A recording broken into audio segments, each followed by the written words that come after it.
రీతూ వర్మ.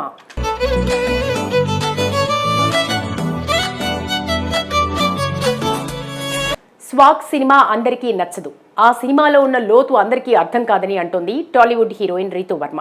పెళ్లి చూపులు సినిమాతో విజయ్ దేవరకొండ సరసన నటించి హీరోయిన్ గా మంచి బ్లాక్ బస్టర్ హిట్ అందుకున్నారు heroine Ritu Varma. I don't want this marriage. ఇందులో ఎంపవర్మెంట్ తో ఎవరి మీద ఆధారపడిన అమ్మాయిగా ఫుడ్ బిజినెస్ చేస్తూ తన కాళ్లపై తాను జీవించే మహిళగా బలమైన పాత్ర పోషించి సినిమా కథకి ముఖ్య భాగంగా నిలిచారు. ఈ చిత్రం తర్వాత ఇటు తెలుగు అటు తమిళ్లో హీరోయిన్ గా బిజీ అవుతూ కథకు ప్రాధాన్యమిచ్చే పాత్రలు చేస్తూ గ్లామర్ రోల్స్ కు దూరంగా ఉంటూ హోమ్లీ లుక్ లో పర్వాలేదనిపించారు ఈ తెలుగు నటి. ప్రస్తుతం సందీప్ కిషన్ హీరోగా చేస్తున్న మజాకా చిత్రంలో హీరోయిన్ గా నటించారు రీతూ వర్మ. తెలియక అడుగుతున్నాను, బియర్ బెటరా విస్కీ బెటరా? ఫిబ్రవరి 26వ తేదీన శివరాత్రి పండుగను పురస్కరించుకుని విడుదలకు సిద్ధంగా ఉన్న ఈ సినిమా ప్రమోషన్స్ లో రీతూ వర్మ జోరును చూపిస్తున్నారు. ఇటీవల ఈ సినిమాలోని ఒక పాటకు డాన్స్ చేస్తూ సందీప్ కిషన్ తో సరదాగా ముద్దులు పెట్టించుకున్నారు. దీనికి సంబంధించిన రీల్ సోషల్ మీడియాలో బాగా వైరల్ అవ్వడంతో వీరిద్దరూ ప్రేమలో ఉన్నారేమో అన్న రూమర్స్ క్రియేట్ అవుతున్నాయి.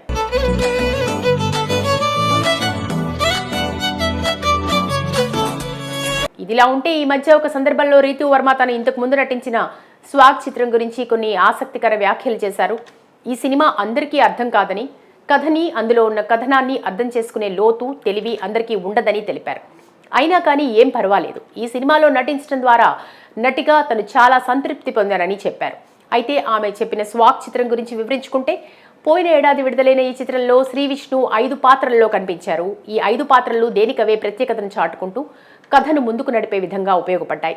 హిస్టారికల్తో పాటు ఇప్పటి కాలాన్ని కలుపుతూ స్వాగ్ అనే రాజు అతని వంశస్థులు ఏం చేశారన్నదే కథాంశంగా ఈ సినిమా నడుస్తుంది. ఇందులో రీతూ వర్మ ఆడవారి పెత్తనం కోసం మగవారిని అదుపులో పెట్టాలని, ఎప్పుడైనా ఆడవారిదే పైచేయిగా ఉండాలని, అలాంటి దృక్పథం ఉండే మహిళగా ఈ పాత్రను తనదేల శైలిలో నటిస్తూ పాత్రకు న్యాయం చేశారు. ఈ పాత్ర చేసినందుకు ఆమెకు మంచి ప్రశంసలు దక్కాయి. అంతేకాక ఈ సినిమాలో లింగ వివక్ష గురించి, సమాజంలో లింగ వివక్ష ఎలా ఉందో వీటిపైన వివిధ అంశాలను ప్రశ్నిస్తూ ఒక మెసేజ్ ఓరియంటెడ్ గా సినిమా కథనం పాత్రలు ఉంటాయి. సినిమా కథ బాగున్నా స్క్రీన్ ప్లేలో కొంత కన్ఫ్యూజన్ ఏర్పడేసరికి బాక్స్ ఆఫీస్ వద్ద కొంత తడబడింది. ఆశించిన ఫలితం కలెక్షన్స్ పరంగా చూపించలేకపోయింది. ఏది ఏమైనా స్వాగ్ సినిమా ఫలితం ఎలా ఉన్నా ఇలాంటి సినిమాలో నటించినందుకు ఒక నటిగా రీతూ వర్మ సంతృప్తిగా ఉందని చెప్పడం మంచి విషయం. తన పాత్ర పట్ల సంతోషంగా ఉండటం అనేది ఒక నటికి ఇంతకన్నా తృప్తినిచ్చే విషయం మరొకటి ఉండదని చెప్పొచ్చు.